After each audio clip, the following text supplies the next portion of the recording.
McGraw-Hill Professional presents Friction, the untapped force that can be your most powerful advantage. Written by Roger Dooley. Narrated by Michael Anthony. Introduction. Do you read introductions? I usually don't. At best, I skim them. Most authors use them to explain why they wrote the book. Then the author summarizes the sections and chapters, telling you what lies ahead. Instead, I'm going to start with a short fable, a modern-day fable, of course.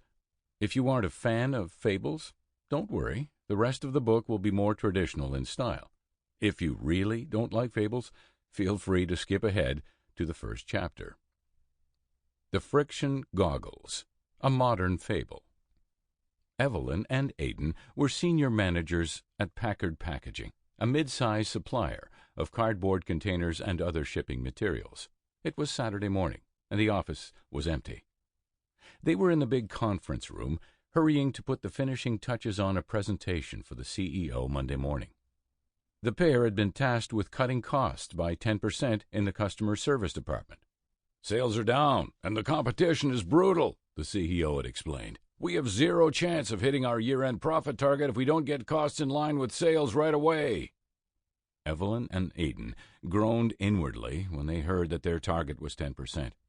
This wasn't the first time cuts had to be made. In a previous round, they had installed an interactive voice menu system to process incoming calls. The CEO had been delighted when he saw that the new system reduced the calls handled by agents by 20%. A few open positions didn't have to be filled. One agent left to take a new job. Expenses were lower, and nobody had to be fired. But this time, cutting an additional 10% was going to hurt. The agents taking the calls were already working at capacity. Evelyn had come up with some additional tasks that could be handled by the voice menu system. "We've got a list of the most common questions agents get asked, so we'll build a new question and answer menu. And the IT department says they can fix it, so if a customer wants to know the delivery status of an order, they can enter the order number right on their phone. No agent needed." Aidan agreed that this looked like the best solution. They analyzed the call volume and guessed that they could reduce the number of agents by the mandated 10%. Evelyn supervised the call center staff and didn't look forward to choosing which agents would have to go. And she knew that scheduling problems would multiply. It was already hard enough to get agents to cover the extended hours the call center had to maintain. The pair had worked out the details during the week and needed only a few hours Saturday morning to finish the presentation slides for Monday's meeting. "I can't believe we're the only ones in the office," Aidan said. Evelyn nodded, reaching for a donut.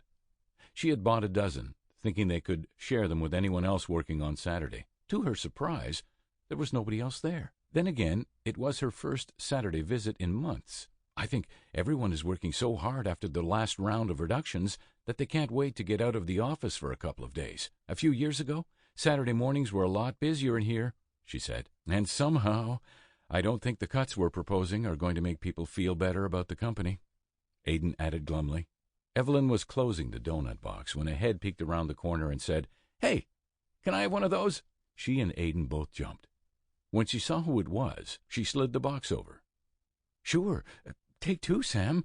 I bought way more than we needed." Sam was the head of sales and was the last person Evelyn expected to see on a Saturday. "I had to swing by to pick up some paperwork. I'm jumping on a plane first thing Monday," he explained. He inspected the donuts, grabbed one, and took a big bite. Apple-filled. My favorite," Sam mumbled through a full mouth. As he devoured the pastry, Sam leaned forward conspiratorially. "Hey, I noticed something on the way over here. Looks like Edna forgot to lock the safe. I thought about trying to close it up, but I didn't want to go near it. Edna scares me." Sam stood. "Gotta run. Tea time in an hour. Thanks for breakfast," he said, flashing the same smile he used to charm customers. He popped the last bite in his mouth and was gone. "I sure didn't expect to see Sam in here," Evelyn said. "At least we unloaded one of the donuts. I should have given him another one for the road." She looked at Aidan and asked quietly, "Do you think we should check out the safe? It's not supposed to be open." The safe was actually a small room in the executive suite with a big sign Sample complete. Ready to continue?